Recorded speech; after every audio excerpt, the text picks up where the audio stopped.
कहानी की शुरुआत में हमें एक स्लीपवे कैंप दिखाया जाता है जहाँ पर कुछ बच्चे मस्ती कर रहे होते हैं। तभी वहाँ पर एक एलन नाम का लड़का आता है जो उन सभी को उल्टा सीधा कहने लगता है क्योंकि वो इस कैंप का सबसे शैतान लड़का था जिससे बाकी बच्चे उसका मजाक उड़ाते थे। तभी वहाँ पर रैंडी आता है जो एलन को उन बच्चों को छेड़ने से मना करता है, पर तभी एलन उसे धक्का देकर वहाँ से चला जाता है। अगली सुबह जब ये सभी ब्रेकफास्ट कर रहे होते हैं तभी एलन उन पर खाना फेंकने लगता है। ये देखकर रैंडी उसे समझाता है लेकिन वो उसकी नहीं मानता। तभी रैंडी उससे कहता है कि वो जानता है कि उसे एक लड़की बहुत पसंद है लेकिन वो तुम्हारी कभी नहीं हो सकती क्योंकि मेरा भाई उसका बॉयफ्रेंड है। ये सुनकर बाकी बच्चे हंसने लगते हैं जिससे एलन को बहुत बुरा लगता है। तभी वहाँ पर उस कैंप का मालिक एक पुलिस वाले को लाता है जिसने सिगरेट पीने की वजह से अपनी वोकल कॉर्ड्स खो दी होती हैं। पुलिस वाला सभी बच्चों से कहता है कि वो सभी भी स्मोकिंग करना छोड़ दें। इधर एलन को वहाँ का खाना अच्छा नहीं लगता जिससे वो उसे फेंक देता है। तभी वहाँ का शेफ रॉनी वहाँ पर आता है जो एलन को समझाने लगता है, पर एलन कहता है कि वो यहाँ का खाना नहीं खाएगा। ये सुनकर रॉनी उसे किचन में जाकर खुद अपने पसंद का खाना खाने के लिए कहता है जिससे एलन वहाँ से जाने लगता है। पर तभी बेला नाम की लड़की उसे नीचे गिरा देती है जिसे देखकर सभी लोग वहाँ पर हंसने लगते हैं। इसके बाद एलन जब किचन में जाता है तो वो वहाँ पर मिकी नाम के शेफ से खाना मांगता है लेकिन मिकी उससे कहता है कि वो यहाँ से कुछ नहीं ले जा सकता।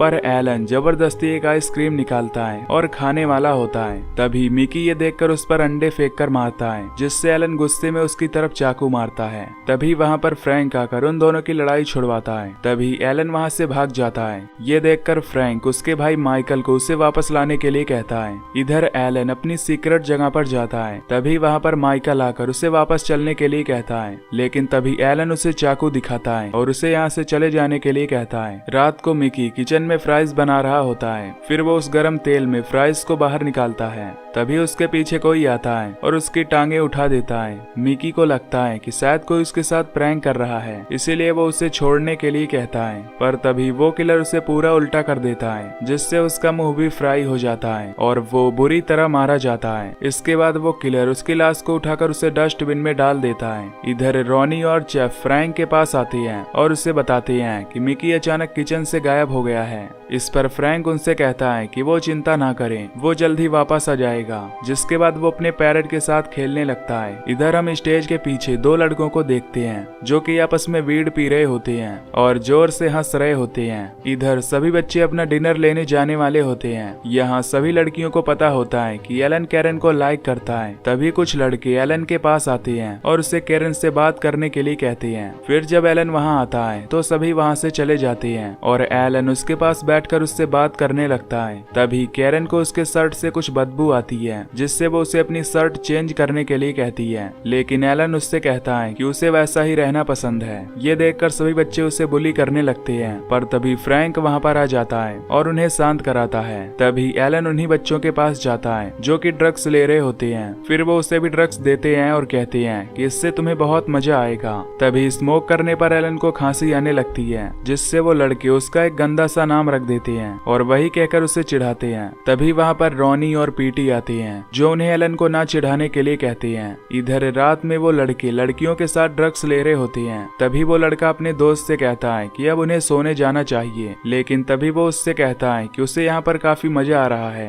इसीलिए वो यहाँ बाहर ही सोएगा। ये सुनकर उसके सभी दोस्त वहाँ से चले जाते हैं और वो लड़का वहाँ पर अकेले ही सोने लगता है। तभी उसके पास वही नकाब पोश आता है जो उसके हाथों को बांध देता है। फिर वो उसे जबरदस्ती मिट्टी का तेल पिलाने लगता है और फिर उसके मुंह में एक सिगरेट रखकर उसे जला देता है जिससे उस लड़के की बॉडी जलने लगती है और उसकी बुरी तरह मौत हो जाती है। फिर जब वहाँ पर पुलिस आती है तो वो उसकी छानबीन में लग जाती है। तभी रॉनी उस पुलिस वाले को बताता है कि यहाँ पर पहले भी ऐसा हो चुका है। यहाँ पर एक एंजेला नाम की लड़की आई थी जो कि पूरी पागल थी और उसने ऐसे ही कई बच्चों को मारा है। पर तभी फ्रैंक उस पुलिस वाले को रोकता है और कहता है कि तुम उसकी बात पर विश्वास मत करो क्योंकि एंजेला अब जेल में है और वो यहाँ पर फिर से मर्डर करने नहीं आ सकती। अगली सुबह एलन कैरन के पास जाता है और उससे कहता है कि वो उसे अपनी सीक्रेट प्लेस दिखाना चाहता है। ये सुनकर कैरन उसे मना कर देती है, पर एलन उससे जिद करने लगता है और कहता है कि जब तक वो हाँ नहीं करेगी तब तक वो यहाँ से नहीं जाएगा। ये सुनकर सभी लड़कियां कैरन से उसे हाँ कर देने के लिए कहती हैं। फिर कैरन उससे कहती है कि वो अपनी एक दोस्त को भी उसके साथ ले आएगी। इसके बाद एलन जब पेंट बॉल खेलने जाता है तो उसके साथ कोई नहीं खेलता और वो सभी उसे पेंट बॉल से मारने लगते हैं, जिससे एलन को काफी गुस्सा आता है। इधर शेरिफ एंजेला के भाई से मिलने जाता है ताकि वो जान सके कि एंजेला कहाँ पर है। तभी वो उससे बताता है कि एंजेला 20 सालों से जेल में है और वो हर हफ्ते उससे मिलने जाता है, जिससे वो बाहर नहीं आ सकती। ये सुनकर शेरिफ उससे कहता है कि अगर वो तुमसे मिलने आए तो मुझे बता देना। इधर कैरन अपनी एक दोस्त के साथ एलन की सीक्रेट प्लेस देखने जाती है, जहाँ पर वो उसे सोडा देता है और कहता है कि ये उसकी सीक्रेट प्लेस है और वो यहाँ पर अपने फ्रॉक्स के साथ रहता है। तभी पेड़ से ढेर सारे मरे हुए फ्रॉक्स गिरते हैं, जिससे वो दोनों लड़कियां डर जाती हैं और वहाँ से भाग जाती हैं। ये देखकर एलन को बहुत गुस्सा आता है क्योंकि उसने ये नहीं किया था। तभी वहाँ पर एलन का भाई और उसका दोस्त आता है, जो उससे कहते हैं कि उसके फ्रॉक्स को उन्होंने ही मारा है। ये सुनकर एलन को बहुत गुस्सा आता है, पर वो कुछ नहीं कर पाता।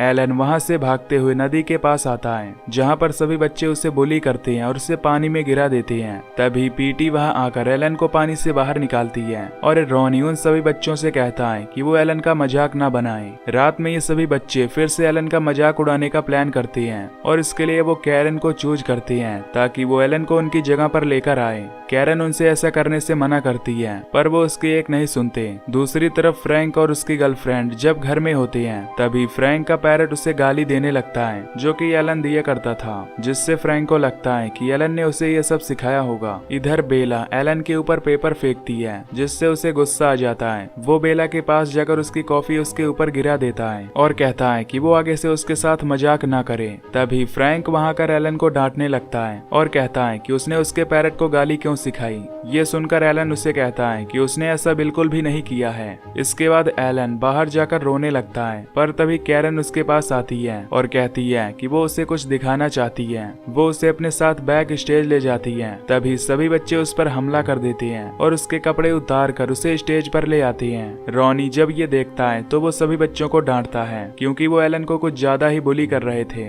फिर पीटी एलन को उसके रूम में ले जाकर सुला देती है। तभी वहाँ पर वो पुलिस वाला आता है, जो रॉनी को पीटी से दूर रहने के लिए बोलता है। इधर सभी बच्चे पेड़ के पीछे से छुपकर एलन को चिढ़ाने लगते हैं, जिससे वो वहाँ से भाग जाता है। फिर फ्रैंक रॉनी को अपने रूम में ले जाता है और उसे एंजेला के बारे में ज्यादा सोचने से मना करता है। वो उसे एलन को ढूंढने के लिए कहता है। तभी फ्रैंक जब वॉशरूम में जाता है तो हम उसके पीछे उस किलर को देखते हैं, जो उसके पैरट को ले जाता है। और जब फ्रैंक बाहर आता है तो वो उसके सर पर हथौड़ा मारकर उसे बेहोश कर देता है। इसके बाद वो किलर उसे एक चेयर पर बैठा देता है और उसके पैरट का पिंजड़ा उसके मुंह पर लगाता है, जिसके बाद वो कुछ आदमखोर चूहे उसके केज में छोड़ देता है, जो उसका मांस खाने लगते हैं, जिससे उसकी वहीं पर मौत हो जाती है। इधर एलन काफी देर से गायब था, जिससे कैरन को उसकी चिंता होने लगती है। तभी बेला उससे कहती है कि वो जल्द ही वापस आ जाएगा। इधर एक लड़के के पास उसके दोस्त आते हैं और उसे बाहर चलने के लिए कहते हैं। फिर जब वो बाहर जाता है तो तभी रॉनी उसे रोक देता है और उसे वापस से केबिन में जाने के लिए कहता है। इधर रैंडी अपनी गर्लफ्रेंड के साथ पंप हाउस के पास आता है ताकि वो उसके साथ मजे कर सके।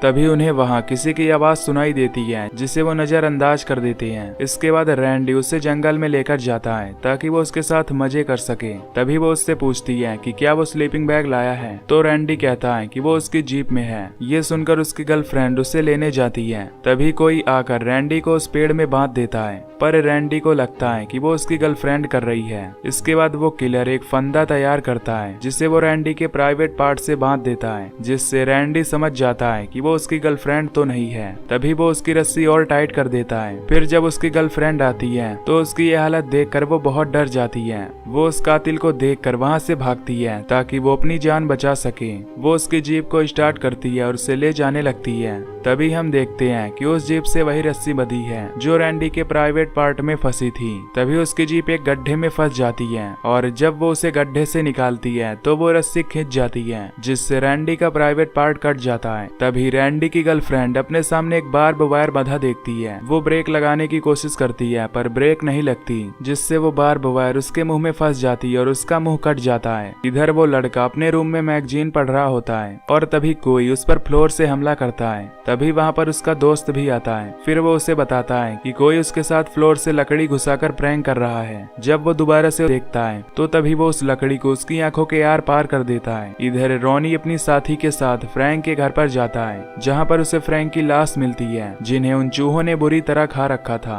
ये देखकर रॉनी हैरान हो जाता है और सोच में पड़ जाता है कि आखिर ये सब कौन कर रहा है। इधर बेला जब अपने कमरे में आती है और अपने बिस्तर पर लेट जाती है, तभी उसके बिस्तर पर लगा पर्दा हटता है और वो देखती है कि ऊपर वाले बेड पर काफी कीलें लगी हुई हैं। तभी हम उस कातिल को देखते हैं जो ऊपर बैठा हुआ था। तभी वो बेला के ऊपर कूद जाता है, जिससे वो सभी कीलें बेला के शरीर में घुस जाती हैं और उसकी वहीं पर मौत हो जाती है। अब उस कैंप में अफरा तफरी मच जाती है, क्योंकि वहाँ पर अब कई मर्डर्स हो चुके थे, जिससे वो कैंप को बंद करने का प्लान करते हैं। इधर कैरन जब अपने रूम में आती है तो उसे वहाँ पर बेला की लाश मिलती है। ये देखकर वो बहुत ज्यादा डर जाती है और उसे लगता है कि ये सब एलन कर रहा है। वो उस कैंप से निकलकर जंगल की ओर भागती है ताकि वो एलन से अपनी जान बचा सके। इधर वहाँ पर पुलिस वाला आ जाता है और छानबीन करने लगता है। रॉनी वहाँ पर एंजेला के भाई को बुलाता है ताकि वो उससे पूछताछ कर सके। इधर कैरन को जंगल में रैंडी की लाश दिखती है, जिसे देखकर वो बहुत डर जाती है और जब वो आगे बढ़ती है तो उसे रैंडी की गर्लफ्रेंड की लाश दिखती है। ये देखकर वो काफी डर जाती है और भागने लगती है। इधर रॉनी एलन के भाई से मिलता है और कहता है कि वो जल्द ही अपने भाई को ढूंढे,